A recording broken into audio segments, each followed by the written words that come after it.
ಕಾಯಕ ಅನ್ನುವಂತ ಅರ್ಥವನ್ನ ಕಲ್ಪಿಸ್ತಾರ. ಇವತ್ತು ಕಾಯಕದಲ್ಲಿ ಕಾಯಕ ಹೇಗಿರಬೇಕು ಅಂತ ಹೇಳ್ತಾರೆ ಶರಣರು ಅಂತಂದ್ರ, ಕಾಯಕದಲ್ಲಿ ನಿರತನಾದಡೆ ಗುರುವಾದರೂ ಮರೆಯಬೇಕು, ಜಂಗಮವಾದರೂ ಮರೆಯಬೇಕು, ಲಿಂಗ ಪೂಜೆಯಾದರೂ ಮರೆಯಬೇಕು, ಜಂಗಮ ಎದುರಿಗಿದ್ದರೆ ಹಂಗು ಹರಿಯಬೇಕು, ಕಾಯಕವೇ ಕೈಲಾಸವಾದ ಕಾರಣ ಅಂತ. ಅಂದ್ರ ಶ್ರದ್ಧಾ ಭಕ್ತಿಯಿಂದ ಕಾಯಕದಲ್ಲಿ ನಿರತನಾಗಬೇಕು ಅಂತಕ್ಕಂಥ ಸಂದೇಶವನ್ನ ಇವತ್ತೇನಪ್ಪಾ ಅಂತಂದ್ರ ಬಸವಾದಿ ಪ್ರಮುಖರು ಶರಣರು ನಮಗ ಕೊಡ್ತಾರ ಅಂತಕ್ಕಂಥ. ಇವತ್ತು ಈ 5 ಶರಣರಲ್ಲಿ ಮೊದಲನೇ ಶರಣ ಯಾರು ಅಂತಂದ್ರ, ಕಾಯಕ ಶರಣ ಯಾರು ಅಂತಂದ್ರ ಮಾದಾರ ಚೆನ್ನಯ್ಯ. ಜಾತಿಯಿಂದ ಮಾದರ ವ್ಯಕ್ತಿ ಮಾದರ ಚೆನ್ನಯ್ಯ ಆಗಿದ್ರು ಕೂಡ ಆತನ ವೃತ್ತಿ ಏನಾಗಿತ್ತು ಅಂತಂದ್ರ ಆ ಒಂದು ರಾಜನ ಕುದುರೆಗಳಿಗೆ ಹುಲ್ಲು ತರ್ತಕ್ಕಂತ ಕಾಯಕವನ್ನ ಈತ ಮಾದಾರ ಚೆನ್ನಯ್ಯ ಮಾಡ್ತಾ ಇದ್ದ. ಅಂದ್ರ ಈತ ಎಂಥ ಭಕ್ತ ಅಂತಂದ್ರೆ ಗುಪ್ತ ಭಕ್ತ. ತನ್ನ ಭಕ್ತಿಯನ್ನ ಭಗವಂತನೊಂದಿಗೆ ಮಾತ್ರ ಸಂಬಂಧವನ್ನ ಇರುವಂತೆ ಯಾರು ನೋಡಬಾರ್ದು ಅವನ ಭಕ್ತಿ. ಅಂತ ಒಂದು ಗುಪ್ತ ಭಕ್ತಿ ಏನಪ್ಪಾ ಅಂತ ಮಾದಾರ ಚೆನ್ನಯ್ಯನಲ್ಲಿತ್ತು. ಆ ಒಂದು ಗುಪ್ತ ಭಕ್ತಿ ಏನ್ ಮಾಡ್ತಿದ್ದ ಅಂತ ದಿನಾಲು ಕುದುರೆಗಳಿಗೆ ಹುಲ್ಲು ತರ್ಲಿಕ್ಕೆ ಅಡವಿಗೆ ಹೋಗ್ತಿದ್ದ.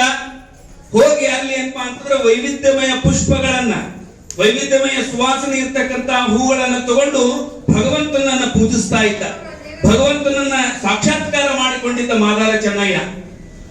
ಆ ಒಂದು ಏನಪ್ಪಾ ಅಂತಂದ್ರೆ ಮಾದಾರ ಚೆನ್ನಯ್ಯ ಭಗವಂತನನ್ನ ಸಾಕ್ಷಾತ್ಕಾರ ಮಾಡಿಕೊಂಡಿದ್ದರಿಂದ ಭಗವಂತ ಏನ್ ಮಾಡ್ತಾನ ಅಂತಂದ್ರೆ ಇಂಥ ಅದ್ಭುತವಾಗಿರ್ತಕ್ಕಂಥ ಭಕ್ತ ಈ ಭೂಮಿಯ ಮೇಲೆ ಯಾರೂ ಇಲ್ಲ ಅಂತ ಹೇಳಿ ಏನಪ್ಪಾ ಅಂತಂದ್ರ ಆತನನ್ನ ಏನ್ ಮಾಡ್ತಾನ ಅಂತಂದ್ರ ಈ ಗುಪ್ತ ಭಕ್ತಿಯ ಒಂದು ಇದನ್ನ ಜಗತ್ತಿಗೆ ಪ್ರಚಾರ ಪಡಿಸಬೇಕು, ಜಗತ್ತಿಗೆ ಈ ಮಾದಾರ ಚೆನ್ನಯ್ಯನ ಗುಪ್ತ ಭಕ್ತಿ ಜಗತ್ತಿಗೆ ತಿಳಿಸ್ಬೇಕು ಅಂತ ಹೇಳಿ ಏನ್ ಮಾಡ್ತಾನ ಅಂತಂದ್ರ ಆ ಒಂದು ಚೋಳ ಅರಸ, ಈಗ ಕಂಚಿಯ ಒಂದೇನಪ್ಪಾ ಅಂತಂದ್ರ ಅರಸ, ಆ ಒಂದು ಚೋಳ ಅರಸ ಏನ್ ಮಾಡ್ತಾನ ಅಂತಂದ್ರ ಅವನ ಆಸ್ಥಾನದೊಳಗೆ ಈತ ಏನಪ್ಪಾ ಅಂತ ಮಾದಾರ ಚೆನ್ನಯ್ಯ ಹುಲ್ಲು ತರ್ತಕ್ಕಂಥ ಕುದುರೆಗಳಿಗೆ ಹುಲ್ಲು ತರ್ತಕ್ಕಂಥ ಕೆಲಸ ಮಾಡ್ತಾ ಇರ್ತಾನ.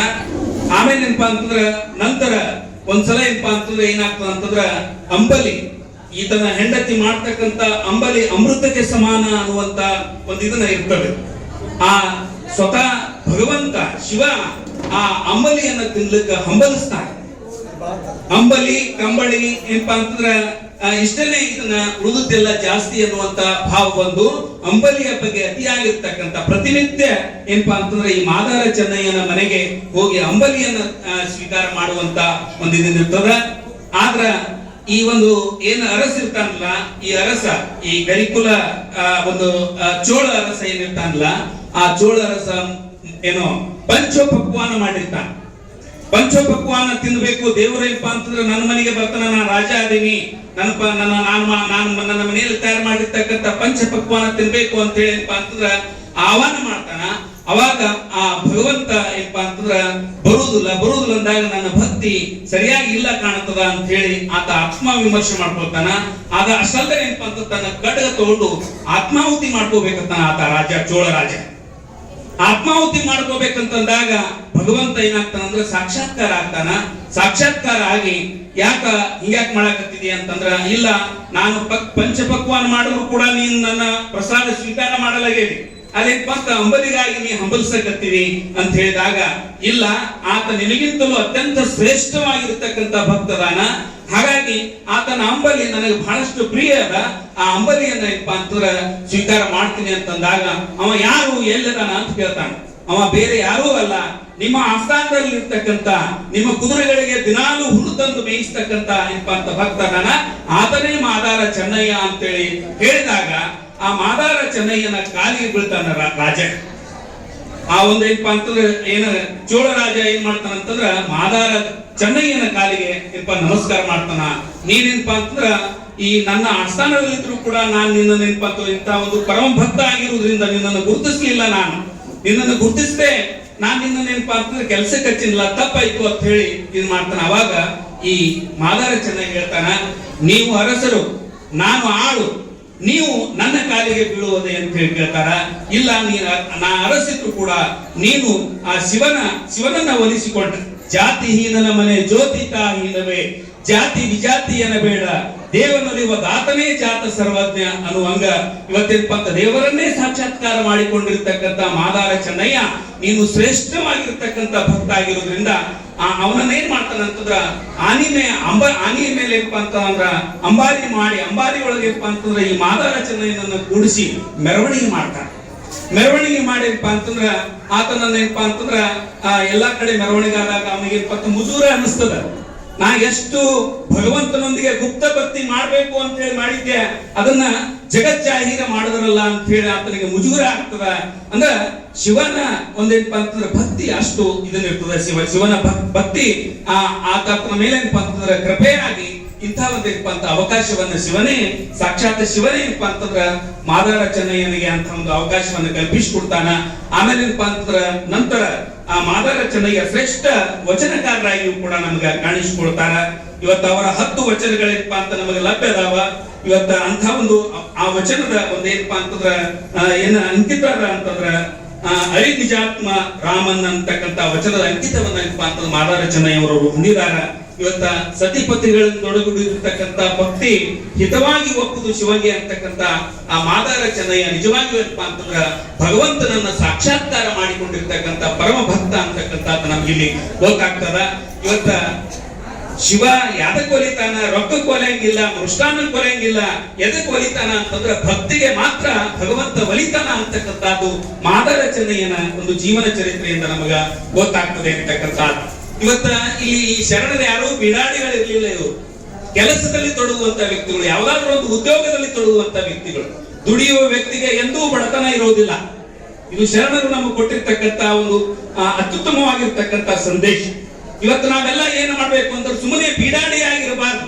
ಯಾರಿಗೋ ಬೆನ್ನತ್ತಿ ತಿರುಗುವುದು, ಎಲ್ಲೋ ಹೋಗುವುದು ಇದು ಆಗಬಾರ್ದು. ನಮ್ಮ ಕಾಯಕವನ್ನು ಹಿಡ್ಕೊಂಡು ನೀನ್ ಏನೆಲ್ಲವನ್ನ ಮಾಡಬೇಕು ಅಂತಕ್ಕಂಥದ್ದನ್ನ ಶರಣರು ನಮಗೆ ಹೇಳ್ತಾರೆ.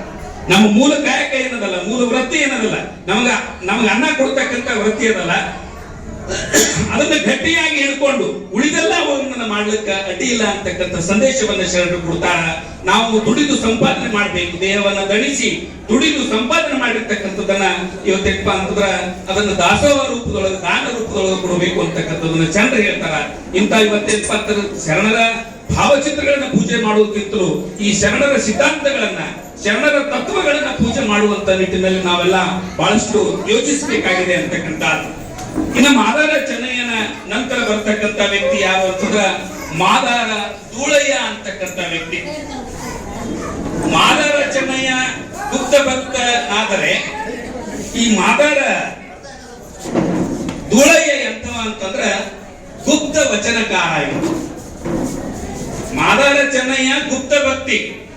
ಆತನ ಭಕ್ತಿ ಭಗವಂತನಿಗೆ ಮಾತ್ರ ಗೊತ್ತಿರಬೇಕು, ಉಳಿದವ್ರಿಗೆ ಗೊತ್ತಿರಬಾರ್ದು ಅಂತ ಮಾಡಿದ. ಆದ್ರೆ ದೇವನೇ ಸ್ವತಃ ಏನ್ ಮಾಡದ ಅಂದ್ರೆ ಅದನ್ನ ಜಗಜ್ಜಾಹೀರ್ ಮಾಡ್ದ. ಇವ ಅತ್ಯಂತ ಶ್ರೇಷ್ಠವಾದಂತ ಭಕ್ತ ಅಂತ ಮಾದಾರ ಚೆನ್ನಯ್ಯ ಮಾಡ್ದ. ಆದ್ರೆ ಮಾದಾರ ಧೂಳಯ್ಯ ಯಾರಪ್ಪ ಅಂತಂದ್ರೆ ಈತ ಗುಪ್ತ ವಚನಕಾರ. ಇದ್ರೂ ಕೂಡ ನಿರಕ್ಷರ ಕುಕ್ಷಿ. ಆಮೇಲೆ ಚಪ್ಪಲಿ ಹೊಲಿಯುವ ಒಂದು ಕಾಯಕದಿಂದ ಜೀವಿಸುತ್ತಿದ್ದಂತ ಧೂಳಯ್ಯ ಇವತ್ತೇನಪ್ಪ ಅಂತ ಅಲ್ಲಮ ಪ್ರಭುಗಳ ಅಧ್ಯಕ್ಷತೆಯಲ್ಲಿ ಇರ್ತಕ್ಕಂಥ ಆ ಅನುಭವ ಮಂಟಪದೊಳಗೆ ಏನು ನೀವು ಪ್ರಥಮ ಪಾರ್ಲಿಮೆಂಟ್ ಅಂತ ಹೇಳಿದ್ರೆ ಆ ಪ್ರಥಮ ಪಾರ್ಲಿಮೆಂಟ್ಗೆ ಪ್ರತಿನಿತ್ಯ ಏನಪ್ಪಾ ಅಂತಂದ್ರ ಆ ಅನುಭವದ ಗೋಷ್ಠಿಯಲ್ಲಿ ಪಾಲ್ಗೊಳ್ತಿದ್ದ ಮಾದಾರ ಧೂಳಯ್ಯ ಇವತ್ತ ಕಾಮ ಧೂಮ ಧೂಳೇಶ್ವರ ಎಂಬ ವಚನಾಂಕಿತದಿಂದ ಏನಪ್ಪಾ ಅಂತಂದ್ರೆ ರಚಿಸಲ್ಪಟ್ಟಿರ್ತಕ್ಕಂಥ 109 ವಚನಗಳೇನಪ್ಪಾ ಅಂತಂದ್ರೆ ನಮ್ಗ ಈ ಮಾದಾರ ಧೂಳಯ್ಯನ ವಚನಗಳೇನಪ್ಪಾ ಅಂತ ಲಭ್ಯದಾವ ಅಂತಕ್ಕಂಥದ್ದು. ಇವತ್ತು ದಲಿತ ವರ್ಗಕ್ಕೆ ಸೇರಿರ್ತಕ್ಕಂಥ ಮಾದಾರ ಧೂಳಯ್ಯ ಕಲ್ಯಾಣದ ಅನುಭವ ಮಂಟಪದಲ್ಲಿ ಆಧ್ಯಾತ್ಮಿಕ ಗೋಷ್ಠಿಗಳಲ್ಲಿ ಏನಪ್ಪಾ ಅಂತ ಪಾಲ್ಗೊಳ್ಳೋದ್ರ ಮುಖಾಂತರ ಅಲ್ಲಿ ಪಾಲ್ಗೊಂಡಾಗ ತನಗೆ ಆಗಿರ್ತಕ್ಕಂಥ ಅನುಭವಗಳನ್ನ ವಚನ ರೂಪದಲ್ಲಿ ಏನಪ್ಪಾ ಅಂತ ಬರೀತಿದ್ದ. ಆ ವಚನಗಳನ್ನ ಏನಪ್ಪಾ ಅಂತಂದ್ರ ಪ್ರಸ್ತುತ ಪಡಿಸ್ತಿದ್ದ. ಆದ್ರೆ ಅದು ಪ್ರಸ್ತುತ ಪಡಿಸಿದ್ರು ಗುಪ್ತವಾಗಿ ಇಟ್ಕೊತಿದ್ದ. ನಾನಾಗ್ಲೇ ಹೇಳಿದೆ, ಆತ ಗುಪ್ತ ಭಕ್ತ ಮಾದಾರ ಚೆನ್ನಯ್ಯ, ಈತ ಗುಪ್ತ ವಚನಕಾರ ಮಾದಾರ ಧೂಳಯ್ಯ. ಆ ವಚನಗಳನ್ನ ಬರಿತಾ ಇದ್ದ ಯಾರಿಗೆ ತೋರಿಸ್ತಿರ್ಲಿಲ್ಲ, ತನ್ನಲ್ಲೇ ಏನಪ್ಪಾ ಅಂತಂದ್ರೆ ಅವುಗಳನ್ನ ಇಟ್ಕೊಂಡಿರ್ತಿದ್ದ ಅಂತಕ್ಕಂಥ. ಇವತ್ತ ಮಾದಾರ ಧೂಳಯ್ಯ ಮಾಡಿರ್ತಕ್ಕಂಥ ಏನಪ್ಪಾ ಅಂತಂದ್ರ ಆತ ಮಾಡಿದ ಒಂದು ಏನಪ್ಪಾ ಅಂತಂದ್ರ ಮುಖ್ಯವಾಗಿ ಇವನಲ್ಲಿ ಇರ್ತಕ್ಕಂಥದ್ದು ಏನು ಅಂತಂದ್ರ ಆ ಬತ್ಸಲ ಮೋರಿಯ ಮೂಲಕ ಹರಿದು ಹೋಗಿರ್ತಕ್ಕಂಥ ಒಂದು ಇದನ್ನ ಬಹಳ ಮುಖ್ಯವಾಗಿರ್ತಕ್ಕಂಥ ಅಂಗೋದಕ ಮಹಿಮೆ ಅಂತಕ್ಕಂಥದ್ದು ಬರ್ತದೆ. ಮಾದಾರ ಧೂಳಯ್ಯನ ಒಂದು ವಿಶೇಷತೆ ಏನು ಅಂತಂದ್ರ ಅಂಗೋದಕ ಮಹಿಮೆ ಅಂತಕ್ಕಂಥ. ಅಂಗೋದಕ ಮಹಿಮೆ ಅಂತಂದ್ರೆ ಆತ ಜಳಕ ಮಾಡಿರ್ತಕ್ಕಂಥ ನೀರ ಒಂದು ಕಡೆ ಸಂಗ್ರಹ ಆಗಿರ್ತೈತಿ, ತಿಪ್ಪಾಗ ಸಂಗ್ರಹ ಆಗಿರ್ತೈತಿ. ಅಲ್ಲಿ ಒಬ್ಬ ಬ್ರಾಹ್ಮಣ ಏನ್ ಮಾಡಿರ್ತಾನ ಅಂತಂದ್ರ ಆತನ ಆಕಳ ಹೋಗಿರ್ತೈತಿ, ಆ ಆಕಳ ಆ ರಾಡ್ಯಾಗ ಹೋಗಿ ಸಿಕ್ಕಾಕೊಂಡಿರ್ತೈತಿ. ಆಮೇಲೆ ಇವ ನೋಡ್ತಾನ, ನನ್ನ ಆಕಳ ಇನ್ನ ಬರ್ಲಿಲ್ಲ ಅಂತೇಳಿ ನೋಡ್ತಾನ ಬ್ರಾಹ್ಮಣ. ಆಮೇಲೆ ಅಂತಂದ್ರ ಆಕಳಲ್ಲಿ ತಿಪ್ಪ್ಯಾಗ ಹೋಗಿ ನಿಂತಿರ್ತೈತಿ, ಆ ತಿಪ್ಪಿ ಒಳಗೆ ಅಂತಂದ್ರ ರಾಡ್ ಇರ್ತದ, ನೀರಾಗ ಇವ ಜಳಕ ಮಾಡಿದ ನೀರು ತಿಪ್ಪಿ ಒಳಗೆ ಹೋಗಿರ್ತದ, ರಾಡ್ಯಾಗ ನಿಂತಿರ್ತದ. ಅವಾಗ ಮಾತಾಡ್ತೋಳೆ ಏನಪ್ಪ ಅಂತಂದ್ರೆ ಏನ್ ಮಾಡ್ತಾನೆ ಈತ, ಈ ಒಂದು ಕೃಷ್ಣ ಪೇತಿ ಅಂತಕ್ಕಂಥ ಬ್ರಾಹ್ಮಣ ಆತ ತನ್ನ ಆಕಳ ಹೊಡ್ಕೊಂಡ್ ಬರಕ್ ಹೋಗ್ತಾನ. ಆ ಆಕಳ ಅಲ್ಲಿ ಇರ್ತದ, ಅಲ್ಲಿ ರಾಡಿ ಒಳಗೆ ಏನಪ್ಪಾ ಅಂತಂದ್ರೆ ಆಕಳ ಸಿಗಿಬಿದ್ದಿರ್ತದ. ಇವ ಹೋಗಿರ್ತಾನೆ, ಇವನಿಗೆ ಏನಪ್ಪಾ ಅಂತ ಕುಷ್ಠರೋಗ ಇರ್ತೈತಿ. ಯಾರಿಗೆ? ಈ ಕೃಷ್ಣ ಪೇತಿ ಅಂತಕ್ಕಂಥ ಬ್ರಾಹ್ಮಣಗ ಕುಷ್ಠರೋಗ ಇರ್ತೈತಿ. ಆ ನೀರಾಗ ಹೋಗಿ ಕಾಲಿಟ್ಟ ಆಕಳ ತರಲಕ್ ಹೋಗ್ತಾನ, ಹೋಗೋದ್ರೊಳಗೆ ಹೋಗಿ ಮನೆಗೆ ಬಂದು ಕಾಲ್ ತಕ್ಕೋತಾನ, ಅವನಿಗೆ ಕುಷ್ಠರೋಗ ಇದ್ದಿದ್ದೆಲ್ಲ ಹೋಗ್ಬಿಡ್ತೈತಿ. ಕೃಷ್ಣ ಪೆದ್ದಿಗೆ ಕುಷ್ಠರೋಗ ಇರ್ತದಲ್ಲ, ಅದು ಹೋಗ್ಬಿಡ್ತಾನ. ಅವ ಏನಪ್ಪಾ ಇದೇನಪ್ಪ, ಇಲ್ಲಿ ಬರೀ ಕಾಲಿಗೆ ನನಗೆ ಕುಷ್ಠರೋಗ ಆಗಿತ್ತು, ಹೋಯ್ತು. ಆ ನೀರಿನ ಮಹಿಮೆ ಎಂತದ, ಅಂಗೋದಕದ ಮಹಿಮೆ ಎಂತ ಇದನ್ನದ ಅಂತೇಳಿ ನೋಡಿದಾಗ ನಂತರ ಏನಪ್ಪಾ ಅಂತ ಆತ ಎಲ್ಲರಿಗೂ ಹೇಳ್ತಾನ. ಹೇಳಿದಾಗ ಎಲ್ಲೆಲ್ಲಿ ಕುಷ್ಠರೋಗಿಗಳಿರ್ತಾರ ಅವರೆಲ್ಲರೂ ಬಂದೇನಪ್ಪಾ ಅಂತ ಆ ಒಂದು ತಿಪ್ಪಿಯ ನೀರಿನೊಳಗೆ ರಾಡಿಯೊಳಗೆ ಮಿಂದೆತ್ತಾರ. ಮಿಂದೆತ್ತಾಗ ಅವರೆಲ್ಲ ರೋಗಗಳೆಲ್ಲ ವಾಸಿ ಆಗ್ತಾವ. ಈ ಅದ್ಯಾಕ್ರಿ ಸರ, ರಾಣಿ ಒಳಗಾದ್ರೆ ಈ ಮಠ ಸ್ನಾನ ಮಾಡ್ತೀವಲ್ಲ ನಾವು, ಪ್ರಕೃತಿ ಚಿಕಿತ್ಸೆ ಒಳಗ ಮಠ ಸ್ನಾನ ಮಾಡಿಸ್ತಾರ. ಹೆಸರೆಲ್ಲ ಮೈ ಕರ್ಕೊಂಡೇನಪ್ಪ ಅಂತ ನಮ್ಮ ರೋಗಗಳು ಹೋಗ್ತಾವ ಅಂತಕ್ಕಂಥ ರೀತಿ ಒಳಗ. ಆತರ ಇವತ್ತೇನಪ್ಪ ಅಂತ ಮಾದಾರ ಗುಳೆಯನ ಆ ತಿಪ್ಪಿಯ ಒಂದು ರಾಡಿ ಅದನ್ನು ಪಡ್ಕೊಂಡಾಗ ರೋಗಗಳೇನಪ್ಪ ಅಂತ ಹೋಗ್ತಿದ್ವು. ಇದು ಅಂಗೋದಕದ ಒಂದು ಮಹಿಮೆ, ಮಾದಾರ ಗುಳೆಯ ಎಂದು ಅಂತಕ್ಕಂಥದ್ದು ನಮಗೆ ಇಲ್ಲಿ ಸ್ಪಷ್ಟ ಆಗ್ತದೆ. ಮನುಷ್ಯರಿಗೆ ಒಂದು ವಿವೇಕದ ಸಂಸ್ಕಾರ ಸಿಕ್ಕಾಗ ಶರಣನಾಗಿ ಆ ಶರಣನು ಸಾಧನಾ ಮಾರ್ಗದಲ್ಲಿ ಮುಂದುವರೆದಾಗ ಮೋಕ್ಷ ಪಡಿತಾನ ಅಂತಕ್ಕಂಥದ್ದನ್ನ ಶರಣರು ಹೇಳಿದ್ರು. ಇವತ್ತು ನಶ್ವರ ಬದುಕಿನಲ್ಲಿ ಜೀವಿತದ ಅವಧಿಯಲ್ಲಿ ಏನನ್ನಾದರೂ ಸಾಧಿಸು, ಗುರಿ ಮುಟ್ಟು, ಅದಕ್ಕೆ ಮುನ್ನ ಬೇಗನೆ ಅಂತ ಶಿವನನ್ನು ಆರಾಧಿಸು ಅಂತ ಹೇಳಿ ಮಾದಾರ ಗುಳಯ್ಯ ಹೇಳ್ತಾನ. ಇವತ್ತು ವಿಚಾರವಂತ ಕಾವ್ಯ ಸತ್ವವನ್ನ ಬಳಸಿ ತನ್ನ ವೈಚಾರಿಕ ಚಿಂತನೆಗಳ ಮುಖಾಂತರ ವಚನಗಳನ್ನ ಬರೀತಾರ. ಬ್ರಹ್ಮವನ್ನು ಅರಿತವನು ಸುಮ್ಮನೆ ಇರಬೇಕು, ಬ್ರಹ್ಮವನ್ನು ಅರಿತವನು ಸುಮ್ಮನೆ ಇರಬೇಕು, ಅಂತರ್ಮುಖಿಯಾಗಿರಬೇಕು. ಯಾಕಂತಂದ್ರ ಇವತ್ತ ಆ ಜ್ಞಾನ ಅಂತಕ್ಕಂಥದ್ದು ಅನಿರ್ವಚನೀಯ ಅಂತಕ್ಕಂಥ ವಿಚಾರವನ್ನ ಮಾದಾರ ಗುಳಯ್ಯನವರು ಹೇಳ್ತಾರ. ತನ್ನ ಕಾಯಕ ತತ್ವದಲ್ಲಿಯೇ ಕೈಲಾಸವನ್ನ ಕಂಡಿರ್ತಕ್ಕಂಥ ಮಾದಾರ ಗುಳಯ್ಯ ಒಬ್ಬ ಶ್ರೇಷ್ಠ ಶರಣನಾಗಿ ನಮಗ ಕಾಣಿಸಿಕೊಳ್ತಾನೆ ಅಂತಕ್ಕಂಥ. ಇನ್ನ ಈ ಮಾದಾರ ಗುಳಯ್ಯನ ನಂತರ ಬರ್ತಕ್ಕಂಥ ಮತ್ತೊಬ್ಬ ಕಾಯಕ ಶರಣ ಯಾರು ಅಂತಂದ್ರೆ ಮುಖ್ಯವಾಗಿ ಮಾದಾರ ಚೆನ್ನಯ್ಯನ ನಂತರ, ಮಾದಾರ ಗುಳಯ್ಯನ ನಂತರ ಬರ್ತಕ್ಕಂಥ ಮತ್ತೊಬ್ಬ ಶರಣ ಯಾರು ಅಂತಂದ್ರೆ ಮೂರನೇ ಶರಣ ಡೋಹರ ಕಕ್ಕಯ್ಯ. ಮಾಳವ ದೇಶದಲ್ಲಿ ಇವತ್ತು ಕೆಳಜಾತಿಯಲ್ಲಿ ಹುಟ್ಟಿ ಚರ್ಮ ಹದ ಮಾಡ್ತಕ್ಕಂಥ ವೃತ್ತಿಯನ್ನ ಮಾಡ್ತಕ್ಕಂಥ ವ್ಯಕ್ತಿ ಈ ಡೋಹರ ಕಕ್ಕಯ್ಯ. ಆತ ಕಲ್ಯಾಣಕ್ಕೆ ಬಂದು ಇವತ್ತು ಶರಣ ಧರ್ಮವನ್ನ ಸ್ವೀಕಾರ ಮಾಡಿ ಮಹಾಶರಣನಾಗ್ತಾನ ಡೋಹರ ಕಕ್ಕಯ್ಯ. ಶರಣರ ಪ್ರಭಾವಕ್ಕೊಳಗಾದ ಡೋಹರ ಕಕ್ಕಯ್ಯ ಇವತ್ತು ಅನುಭವ ಮಂಟಪದ ಒಂದು ಸಕ್ರಿಯ ಸದಸ್ಯನಾಗಿ ಲಿಂಗ ದೀಕ್ಷೆ ಪಡೆದು ಆಚಾರ ಸಂಪನ್ನತೆಯಿಂದ ಇವತ್ತ ವೀರ ಮಹೇಶ್ವರ ಎಂಬ ಹೆಗ್ಗಳಿಕೆಗೆ ಡೋಹರ ಕಕ್ಕಯ್ಯನವರು ಪಾತ್ರರಾಗ್ತಾರೆ. ಇವತ್ತು ಡೋಹರ ಕಕ್ಕಯ್ಯನಿಗಿಂತಲೂ ಶ್ರೇಷ್ಠವಾಗಿರ್ತಕ್ಕಂಥ ವಚನಕಾರ ನಮ್ಮ ಸಿದ್ಧಿ ತಾಲೂಕಿನೊಳಗೆ ಆಗೋಗ್ಯ ಕುಮಾರ ಕಕ್ಕಯ್ಯ ಪೋಳ್ ಅಂತ ಹೇಳಿ ಬಹಳ ಜನರಿಗೆ ಗೊತ್ತಿಲ್ಲ. ಆ ಕುಮಾರ ಕಕ್ಕಯ್ಯ ಪೋಳ ತಹಶೀಲ್ದಾರ್ ಆಗಿದ್ರು, ತಲಾಟಿಯಾಗಿ ನಂತರ ಪ್ರಮೋಷನ್ ಆಗಿ ತಹಶೀಲ್ದಾರ್ ಆಗಿದ್ರು. ಚಾಂದಕೋಟಿಯವರು ಅದ್ಭುತ ವಚನಕಾರ. ಇವತ್ತೇನ ಡೋಹರ ಕಕ್ಕಯ್ಯನಿಗಿಂತಲೂ ಅದ್ಭುತವಾಗಿರ್ತಕ್ಕಂಥ 12ನೇ ಶತಮಾನದ ಡೋಹರ ಕಕ್ಕಯ್ಯನಿಗಿಂತಲೂ ಅತ್ಯಂತ ಪ್ರಭಾವಿಪೂರ್ಣವಾಗಿರ್ತಕ್ಕಂಥ ವಚನಗಳನ್ನ ಇವತ್ತೇನಂತ ಮಾನ್ಯ ತಹಶೀಲ್ದಾರ್ ಆಗಿರ್ತಕ್ಕಂಥ ಕಕ್ಕಯ್ಯ ಪೋಳ್ರವರು ಬರೆದಿರ್ತಕ್ಕಂಥದನ್ನ ನಾವಿಲ್ಲಿ ಸ್ಮರಿಸಬೇಕಾಗ್ತದ. ಎಂಥ ಒಂದು ತಹಶೀಲ್ದಾರ್ ಆಗಿ, ಒಬ್ಬ ತಲಾಟಿಯಿಂದ ತಹಶೀಲ್ದಾರ್ ಆಗಿ ಅಂತಹ ವಚನಗಳನ್ನು ಬರೆದಿರ್ತಕ್ಕಂಥ ವ್ಯಕ್ತಿ ಇವತ್ತು ನಮ್ಮ ಬಿಜಾಪುರ ಜಿಲ್ಲೆ ಅವರನ್ನ ಕಡೆಗಣಿಸಿದ ಅಂತಕ್ಕಂಥದನ್ನ ನಾ ಈ ಸಂದರ್ಭದಲ್ಲಿ ಹೇಳ ಬಯಸ್ತಾ ಇದ್ದೇನೆ. ಯಾಕೆಂತಂದ್ರೆ ಅವರನ್ನ ಬೇರೆ ಬೇರೆ ಸಾಹಿತ್ಯ ಸಮ್ಮೇಳನದ ಸರ್ವಾಧ್ಯಕ್ಷನಾಗಿ ಮಾಡಬೇಕಾಗಿತ್ತು, ಮಾಡಲಿಲ್ಲ. ಅವ್ರು ಬಯಸಲಿಲ್ಲ, ಏನು ವಸೀಲೆ ಹಚ್ಚಲಿಲ್ಲ. ಅವರು ಕುಮಾರ ಕಕ್ಕಯ್ಯ ಪೋಳ್ರವರು ಯಾರು ವಸೀಲೆ ಹಚ್ಚಲಿಲ್ಲ. ಇವತ್ತೆಲ್ಲ ಪ್ರಶಸ್ತಿಗಳು ವಸೀಲೆ ಹಚ್ಚಿ ಪಡ್ಕೊಳ್ಳುವಂತ ಕಾಲ. ಆದ್ರೆ ಅವರು ಪ್ರಶಸ್ತಿಗಾಗಿ ಬೆಳೆದಾಡಲಿಲ್ಲ, ತಮ್ಮ ವಿಚಾರಗಳನ್ನು ಅತ್ಯಂತ ಪ್ರಖರವಾಗಿ ಏನಪ್ಪಾ ಅಂತಂದ್ರೆ ಮಾಡಿದವರು ಕುಮಾರ ಕಕ್ಕಯ್ಯ ಪೋಳ್ರವರು. ಇವತ್ತ ಈ ಒಂದು ಅಭಿನವ ಮಲ್ಲಿಕಾರ್ಜುನ ಎಂಬ ವಚನಾಂಕಿತದಿಂದ ಡೋರ ಕಕ್ಕಯ್ಯನವರ ಏನಪ್ಪಾ ಅಂತ 6 ವಚನಗಳ ಏನಪ್ಪಾ ಅಂತ ನಮಗೆ ಲಭ್ಯ ಅದಾವ. ಅತ್ಯಂತ ಮೌಲ್ಯದಿಂದ ಕೂಡಿರ್ತಕ್ಕಂಥ 6 ವಚನಗಳೇನಪ್ಪಾ ಅಂತಂದ್ರ ಗಮನಿಸಿದಾಗ ನಮಗೆ ಏನಾಗ್ತದೆ ಅಂತಂದ್ರೆ ಡೋರ ಕಕ್ಕಯ್ಯ ಒಬ್ಬ ಶ್ರೇಷ್ಠ ಸಮರ್ಥ ವಚನಕಾರರಾಗಿದ್ರು ಅಂತಕ್ಕಂಥದ್ದು ವ್ಯಕ್ತ ಆಗ್ತದ. ಇವತ್ತ ಬಸವಣ್ಣನವರ ಪ್ರಭಾವಕ್ಕ ಒಳಗಾಗಿ ಆದರ್ಶ ಜೀವನವನ್ನ ನಡೆಸಿರ್ತಕ್ಕಂಥ ಡೋರ ಕಕ್ಕಯ್ಯ ಏನಪ್ಪಾ ಅಂತಂದ್ರೆ ವಿಶ್ವಗುರು ಬಸವಣ್ಣನವರ ಪ್ರಶಂಸೆಗೆ ಪಾತ್ರರಾಗಿರ್ತಕ್ಕಂಥ ಪುಣ್ಯವಂತರ ಸಾಲಿಗೆ ಡೋರ ಕಕ್ಕಯ್ಯನವರು ಸೇರ್ತಾರೆ ಅಂತಕ್ಕಂಥದ್ದು. ಇವತ್ತ ಕಕ್ಕಯ್ಯನ ಮನೆಯ ಪ್ರಸಾದ ಪಡೆಯಬೇಕೆಂಬ ಉದ್ದೇಶದಿಂದ ಬಸವಣ್ಣ ಪ್ರತಿನಿತ್ಯ ಏನಪ್ಪಾ ಅಂತಂದ್ರೆ ಅರಮನೆಗೆ ಹೋಗು ಬರುವುದನ್ನ ಏನಪ್ಪಾ ಅಂತಂದ್ರೆ ನಿಲ್ಲಿಸಲಿಲ್ಲ. ಇವತ್ತು ಲೋಕಕ್ಕೆ ಕಕ್ಕಯ್ಯ ಮಹಾಪ್ರಸಾದಿ ಇರ್ತಕ್ಕಂಥದ್ದು ತಮಗೆಲ್ಲ ಗೊತ್ತದ. ಮಧುವರ್ಷ ಇವತ್ತೇನಪ್ಪಾ ಅಂತಂದ್ರೆ ಒಂದು ಮಧುವರ್ಷ ಈ ತರ ಏನಪ್ಪಾ ಅಂತ ತನ್ನ ಮಗಳನ್ನ ಕೊಟ್ಟೇನಪ್ಪಾ ಅಂತಂದ್ರೆ ಶೀಲವಂತಿ ಭವಂತನಿಗೆ ಏನಪ್ಪಾ ಅಂತ ತಮ್ಮ ಮಗಳನ್ನ ಕೊಟ್ಟೇನಪ್ಪಾ ಅಂತ ಮದುವೆ ಮಾಡ್ತಾನ. ಆಮೇಲೆ ರಾಜ ಬಿಜ್ಜಳ ಹರಳಯ್ಯನ ಮದುವೆಯರಿಗೆ ಏನಪ್ಪಾ ಅಂತಂದ್ರ ಏನ್ ಶಿಕ್ಷೆ ಕೊಡ್ತಾರ ಅಂತಂದ್ರ ಆನೆಯ ಕಾಲಿಗೆ ಇವರನ್ನ ಕಟ್ಟಿ ಎಳಸ್ತಾರ. ಯಾಕಂತಂದ್ರ ನೀವು ಅಂತರ್ಜಾತಿ ಬ್ರಾಹ್ಮಣ ಹುಡುಗಿ ಮತ್ತು ದಲಿತ ಹುಡುಗನಿಗೆ ಏನಪ್ಪಾ ಅಂತಂದ್ರೆ ಕೊಟ್ಟು ಮದುವೆ ಮಾಡಿರಿ, ನಮ್ಮ ಕುಲಗೆಡ್ಸಿರಿ ಅಂತ ಹೇಳಿ ಬಿಜ್ಜಳ ಏನಪ್ಪಾ ಅಂತಂದ್ರ ಎಳೆಹುಟ್ಟಿ ಶಿಕ್ಷೆ ಕೊಡ್ತಾರೆ. ಎಳೆಹುಟ್ಟಿ ಶಿಕ್ಷೆ ಅಂತಂದ್ರ ಇವರನ್ನ ಏನಪ್ಪಾ ಅಂತ ಆನೆ ಕಾಲಿಗೆ ಕಟ್ಟಿ ಎಳಿಸುವಂತ ಶಿಕ್ಷೆಗೆ ಎಳೆಹುಟ್ಟಿ ಶಿಕ್ಷೆ ಅಂತಾರ. ಅಂತ ಒಂದು ಎಳೆಹುಟ್ಟಿ ಶಿಕ್ಷೆ ಕೊಟ್ಟು ಹರಳೆಯ ಪತ್ನಿ ಕಲ್ಯಾಣಮ್ಮ ಏನಪ್ಪಾ ಅಂತಂದ್ರ ತಿಗಡಿ ಗ್ರಾಮದಲ್ಲಿ ಲಿಂಗೈಕ್ಯ ಆದ್ರ ಇವತ್ತೇನಪ್ಪಾ ಅಂತಂದ್ರ ಈ ಸಮಗಾರ ಹರಳೆಯ ಒಂದು ಕಾಲಿಗೆ ಏನಪ್ಪಾ ಅಂತ ಕಟ್ಟಿ ಏನಪ್ಪಾ ಅಂತ ಆನೆ ಕಾಲಿಗೆ ಕಟ್ಟಿ ಎಳಿಸ್ತಾರೆ ಅಂತಕ್ಕಂಥದ್ದು ಇದು ಈ ಸಮಗಾರ ಹರಳಯ್ಯನವರ ಒಂದು ಜೀವನ ಚರಿತ್ರೆ. ಇನ್ನು ಕೊನೆಯ ಶರಣ ಯಾವ ಅಂತಂದ್ರೆ ಉರ್ಲಿಂಗ ಪೆದ್ದಿ ಅಂತಕ್ಕಂಥ ಇದನ್ನದು ಕೂಡ ಒಂದು ವಿಭಿನ್ನವಾಗಿರ್ತಕ್ಕಂಥ ಪರ್ಸನಾಲಿಟಿ.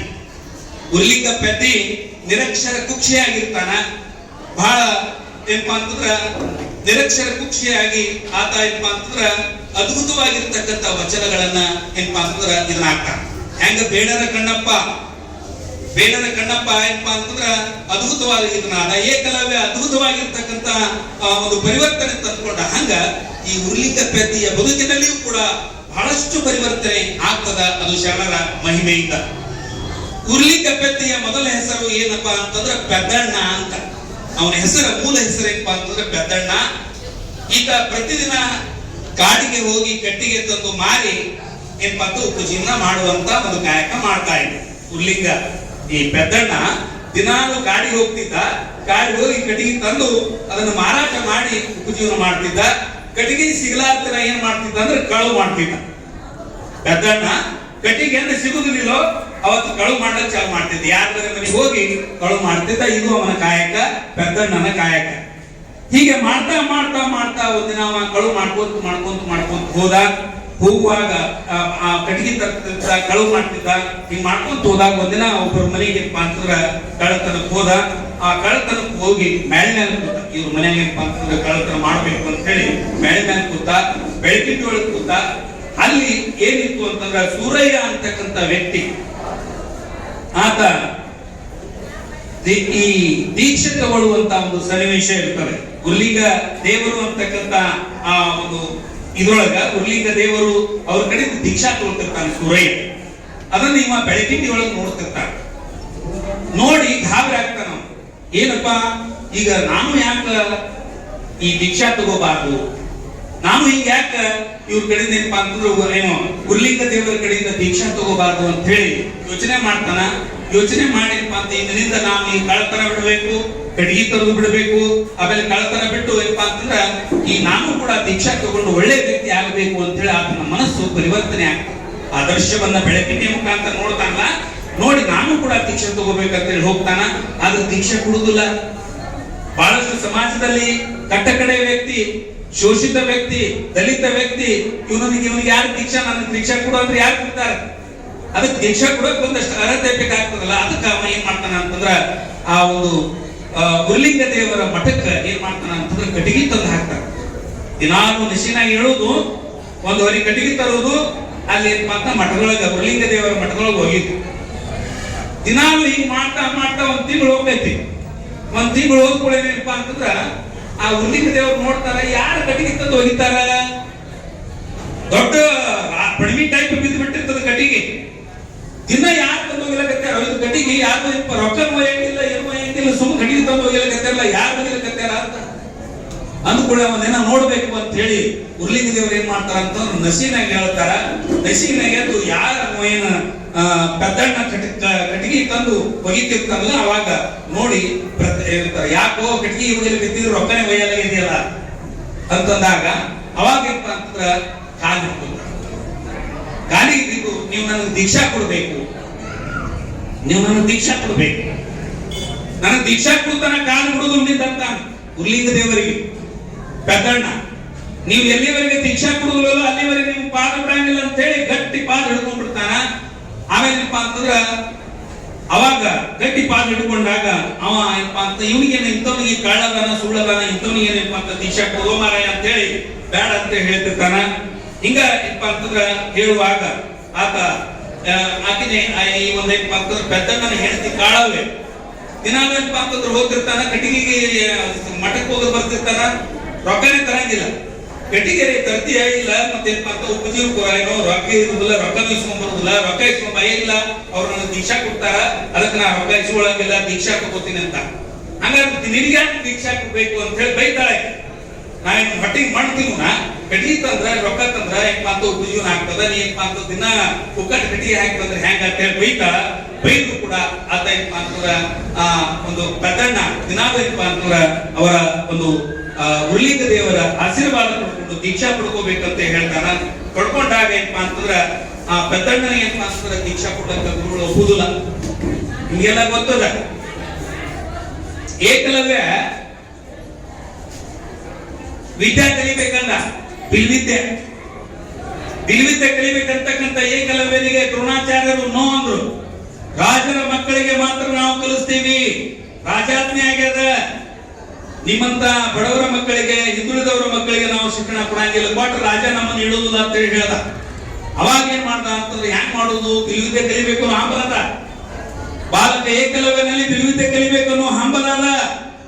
ಆ ಏಕಲವ್ಯ ಏನಪ್ಪ ಅಂತ ಏನ್ ಮಾಡ್ತಾನ ಅಂತ ದ್ರೋಣಾಚಾರ್ಯನ ಮೂರ್ತಿ ಮಾಡಿ ತದೇಕ ಚಿತ್ತದಿಂದ ಪ್ರಾಕ್ಟೀಸ್ ಮಾಡಿ ಅರ್ಜುನ ಏನು ಬಿಲ್ವಿದ್ಯೆಯೊಳಗೆ ಪ್ರವೀಣ ಆಗಿದ್ದ ಅವನನ್ನ ಮೀರಿಸುವಂತ ಒಂದು ಬಿಲ್ವಿದ್ಯೆ ಏನು ಶಬ್ದವೇದಿ ವಿದ್ಯೆ ಕಲ್ತ.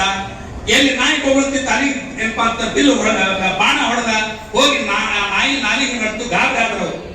ಯಾರು ಈ ತರ ಅರ್ಜುನನನ್ನ ಮೀರಿಸುವಂತ ಪ್ರತಿಭಾವಂತ ಬಿಲ್ಲುಗಾರ ಯಾರು ಅಂತ ಹೇಳಿ ಗಾಬರಿ ಹುಡುಕಾಡ್ಕೊಂಡು ಬಂದ್ರು. ನಾನೇ ರೀಯಪ್ಪ ಅಂತ ಏಕಲವ್ಯ, ನಾನೇ ಹೊಡೆದ. ಹ್ಯಾಂಗ್ ಹೊಡೆದಿ, ಯಾರು ಕಲ್ಸಿದ್ರು ಅಂದ್ರು. ನಿಮ್ಮ ಮೂರ್ತಿ ಇಟ್ಕೊಂಡು ನಾ ಪೂಜಾ ಮಾಡಿ ಶ್ರದ್ಧಾ ಭಕ್ತಿಯಿಂದ ಕಲ್ತೀನಿ, ನಿಮ್ಮ ಮೂರ್ತಿ ನೀವೇನಪ್ಪ ಅಂತ ಇಲ್ಲ ನಿಮ್ದು ಹೆಬ್ಬರ ಕೊಡು ಅಂತೇಳಿ ಹೆಬ್ಬಳ ಕಟ್ ಮಾಡ್ಕೊಂಡು ಯಾಕಂದ್ರೆ ಹೆಬ್ಬಾಳ ಏನೋ ಬಿಲ್ಲಿಗೆ ಬಾಣ ಹೊಡಿಬೇಕಾದ್ರೆ ಹೆಬ್ಬಾಳಿಗೆ ಹೊಡಿಲಿಕ್ಕೆ ಬರುದಿಲ್ಲ, ಹೆಬ್ಬಾಳ ಕಟ್ ಮಾಡ್ಕೊಂಡು. ಇಂಥ ಒಂದು ಏನಪ್ಪಾ ಅಂತಂದ್ರೆ ಚರಿತ್ರೆಯಲ್ಲಿ ನಾವು ಇದನ್ನು ಓದ್ತೀವಿ. ಹಾಗೆ ಈತರಿಗೆ ಏನಪ್ಪಾ ಅಂತಂದ್ರೆ ಪೆದ್ದಣ್ಣನಿಗೆ ಉರ್ಲಿಂಗ ದೇವರು ದೀಕ್ಷಾ ಕೊಡ್ಲಿಕ್ಕೆ ಒಪ್ಪಲಿಲ್ಲ. ಅವಾಗ ಏನಪ್ಪಾ ಅಂತಂದ್ರೆ ಏನಂದ್ರೆ ಪೆದ್ದಣ್ಣ ಕಾಲ್ ಬಿಡ್ಲೇ ಇಲ್ಲ. ಅವಾಗ ಹೇ ದಗಡಿ ಜಾನ್ ಮರಾಠಿ ಒಳಗೆ ಹೇ ದಗಡಿ ಜಾ ಅಂದ್ರು, ಏ ಹೋಗ ಕೊಡಿ ಅಂದ್ರ ಅವರು, ಗೇ ದಗಡಿ ಜಾ ಅಂದ್ರು. ಅದನ್ನೇ ಏನಪ್ಪಾ ಅಂತ ಗೇ ದಗಡಿ ಜಾ ಅಂತೇಳಿ ಅಲ್ಲೊಂದು ಕಲ್ಲಿತ್ತು, ಕಲ್ಲು ಏನಪ್ಪಾ ಅಂತ ಈಗ ಕೊಟ್ರು. ಅದನ್ನೇ ಏನ್ ಮಾಡ್ದ ಅಂತಂದ್ರೆ ಇದನ್ನೇ ಲಿಂಗ ಅಂತ ತಿಳ್ಕೊಂಡು, ಇದನ್ನೇ ಏನಪ್ಪಾ ಅಂತ ದೀಕ್ಷಾ ಅಂತ ತಿಳ್ಕೊಂಡು ಆ ಕಲ್ಲನ್ನೇ ಏನಪ್ಪಾ ಅಂತ ಒಯ್ದು ಹೆಣತಿ ತೋರಿಸ್ತಾನ. ಏ ಹುಚ್ಚ, ನಿನಗೆ ದೀಕ್ಷಾ ಮಾಡ್ತಾರ, ಕಲ್ಲು ಕೊಟ್ಟಾನವ ಅಂತ. ಕುರುಬಗೊಲ್ಲನಿಗೂ ಕೂಡ ಅಲ್ಲೇನಪ್ಪಾ ಅಂತಂದ್ರೆ ಕುರಿ ಹಿಂಗಿ ಒಳಗೆ ದೇವರನ್ನ ಕಂಡಿರ್ತಕ್ಕಂಥದ್ದು ನಮಗೆಲ್ಲ ಗೊತ್ತದು. ಹಂಗ ಈ ಪೆದ್ದಣ್ಣ ಏನ್ ಮಾಡ್ತಾನಂತ ಆ ಕಲ್ಲನ್ನೇ ಪೂಜೆ ಮಾಡ್ತಾನ. ಆ ಕಲ್ಲನ್ನೇ ಪೂಜೆ ಮಾಡಿ ಏನಪ್ಪಾ ಅಂತ ಅಷ್ಟೇ ಬಿಡಂಗಿಲ್ಲ ಅವ. ಆ ಉರ್ಲಿಂಗದ ಏನೋ ಇವರಿಗೆ ಉರ್ಲಿಂಗ ದೇವರಿಗೆ ಕೇಳ್ತಾನ, ನೀ ಈ ಕೈತಂದ್ರೆ ಲಿಂಗ ಕೊಟ್ಟಿದಿ, ಮಂತ್ರ ಹೇಳಂತ, ಮಂತ್ರ ಹೇಳು. ಇಲ್ಲಿ ಹೇಳ್ತಾನೆ ಗೇ ತಂಡಿ ಜಾ ಅಂತ ಹೇಳಿಪ್ಪ ಅಂತಂದ್ರ ಕಲ್ ಕೊಟ್ಟಿ ನನಗೆ ಲಿಂಗ ಕೊಟ್ಟಿದಿ, ಮಂತ್ರ ಒಂದು ಹೇಳ್ತಾರ, ಝಾ ತಗಡಿ ಝಾ ಅಂತ. ಅವಾಗ ಏನಪ್ಪಾ ಅಂತಂದ್ರೆ ಅದನ್ನೇ ಏನಪ್ಪಾ ಅಂತ ಮಂತ್ರ ತಿಳ್ಕೊಂಡು ಆತ ಝಾ ತಗಡಿ ಝಾ ಅಂತ ಹೇಳಿ ಏನ್ ಮಾಡ್ತಾನ ಅಂತ ಇದು ಮಾಡ್ತಾನ. ಅಂತ ಸಂದರ್ಭದೊಳಗ ಏನಾಗಿರ್ತದ ಅಂತಂದ್ರ ಅಲ್ಲಿಯ ಒಂದು ಅರಸ ಬರಗಾಲ ಬಿದ್ದಿರ್ತದ. ಬರಗಾಲ ಬಿದ್ದಾಗ ಏನಪ್ಪಾ ಅಂತಂದ್ರ ಅಲ್ಲಿ ಅರಸ ಕೆರಿ ಹೊಡ್ಸಿರ್ತಾನ, ನೀರ್ ಇರುದಿಲ್ಲ, ಒಂದು ದೊಡ್ಡ ಕಲ್ಲು ಬಂದು ಕೂತಿರ್ತದೆ. ಆ ಕಲ್ಲು ತೆಗೆದು ನೀರ್ ಬರ್ತಾವ ಅಂತ ಹೇಳಿರ್ತಾರೆ ಯಾರೋ. ಅವಾಗ ಆತ ರಾಜ ಏನ್ ಮಾಡ್ತಾನ ಅಂತಂದ್ರ ಈ ಒಂದು ಉರ್ಲಿಂಗ ದೇವರ ಕಡೆ ಹೋಗ್ತಾರ. ದೇವರೇ ಅಲ್ಲಿ ಕೆರೆಯೊಳಗೆ ಏನಪ್ಪಾ ಅಂತಂದ್ರೆ ಬರಗಾಲ ಬಿದ್ದದ, ಸಿಕ್ಕಾಪಟ್ಟೆ ಬರಗಾಲ ಬಿದ್ದತಿ. ಆಮೇಲೆ ಏನಪ್ಪಾ ಅಂತ ಕೆರೆಗೆ ನೀರಿಲ್ಲ, ಕುಡಿಲಿಕ್ಕೆ ದನ ಕರುಗಳಿಗೆ ನೀರಿಲ್ಲ, ಜನ ಜಾನುವಾರುಗಳಿಗೆ ನೀರಿಲ್ಲ. ಅದಕ್ಕ ಹ್ಯಾಂಗರ ಮಾಡಿ ಆ ಕಲ್ಲ ಏನಪ್ಪಾ ಅಂತಂದ್ರ ಒಂದ್ ತೆಗೆದ್ರ ನೀರ್ ಬರ್ತದಂತ, ನಿಮ್ಮ ಶಕ್ತಿಯಿಂದ ಆ ಕಲ್ಲನ್ನ ದಯವಿಟ್ಟು ಏನಪ್ಪಾ ಅಂತ ತೆಗೀರಿ ಅಂತಂದಾಗ ಆ ಉರ್ಲಿಂಗ ದೇವರಿಗೆ ಇವನಿಗೆ ಹೆಂಗಾರ ಮಾಡಿ ಕಡಿಮೆ ಮಾಡ್ಬೇಕಾಗ್ತದೆ. ಪೆದ್ದಣ್ಣ ನೆನಪಾಕತ್ತೆ. ಪೆದ್ದಣ್ಣ ಕರೆಸಿ ಆ ಪೆದ್ದಣ್ಣ ಕಡೆ ನಾವು ಈಗ ನೀ ಅದು ಮಾಡ್ತಿಲ್ಲೋ ನಿನ್ಗೇನಪ್ಪಾ ಅಂತಂದ್ರ ದೀಕ್ಷಾ ಕೊಡ್ತೀನಿ, ನಿನ್ಗೇನಪ್ಪಾ ಅಂತಂದ್ರ ದೀಕ್ಷಾ ಕೊಡ್ತೀನಿ ಅಂತ ಹೇಳ್ತಾರೆ. ಆ ಕಲ್ಲು ತೆಗದಿ ಕೆರೆಗೆ ನೀರ್ ಬರಂಗ್ ಮಾಡಿದ್ರೆ ಅಂದ್ರ ನಿನಗೆ ದೀಕ್ಷಾ ಕೊಡ್ತೀವಿ ಅಂತ ಹೇಳಿದಾಗ ಆತ ಹೋಗಿ ಅಲ್ಲಿ ಏನಪ್ಪಾ ಅಂತಂದ್ರ ಹೇಳ್ತಾನ, ಹೇ ದಗಡಿ ಛಾ ಅಂತ ಹೇಳಿ ಏನ್ ಮಂತ್ರ ಕಲಿಸಿದ್ರಲ್ಲ ಗುರುಗಳು, ಆ ಹೇ ದಗಡಿ ಛಾ ಅನ್ನುವಂತ ಮಂತ್ರನ ಹೇಳ್ಬಿಡ್ತಾನ. ಮಂತ್ರ ಹೇಳಿದಾಗ ಕಳ್ಳ ಪುಡಿ ಪುಡಿ ಆಗಿಬಿಡ್ತದೆ. ಆ ಕಲ್ಲು ಪುಡಿ ಪುಡಿ ಆಗಿ ಅಲ್ಲಿ ಇರ್ತಕ್ಕಂಥ ನೀರ ಬಂದು ಬಿಡ್ತದೆ, ನೀರ ಝರಿಯಾಗಿ ಹರಿದು ಬಿಡ್ತತಿ. ಎಲ್ಲರೂ ಏನಪ್ಪಾ ಅಂತ ಗಾಬರಿ ಆಗ್ತಾರೆ. ಏನಪ್ಪಾ ಎಂತ ಶರಣದಾನಿವ, ಯಾರಿಗೂ ಆಗಲಾರ್ದಂತ ಒಂದೇನಪ್ಪಾ ಅಂತ ಇದನ್ನ ನೀರಿಲ್ಲ ಅಂತ ಬರಗಾಲದ ಟೈಮ್ದೊಳಗೆ ನೀರು ತಂದವ ಅಂತ ಹೇಳಿ ಎಲ್ಲರೂ ಏನಪ್ಪಾ ಅಂತ ಇದನ್ನ ಮಾಡ್ತಾರ. ಅವಾಗ ಈ ದಂಪತಿ ಕಾಳವೆ ಮತ್ತು ಏನಪ್ಪಾ ಅಂತ ಪೆದ್ದಣ್ಣಗ ಈ ಒಂದು ಈ ಉರ್ಲಿಂಗ ದೇವರು ಏನ್ ಮಾಡ್ತಾರ ಅಂತ ಬಾರಪ್ಪ ಅಂತ ಹೇಳಿ ಅವಾಗ ದೀಕ್ಷಾ ಕೊಡ್ತಾರೆ.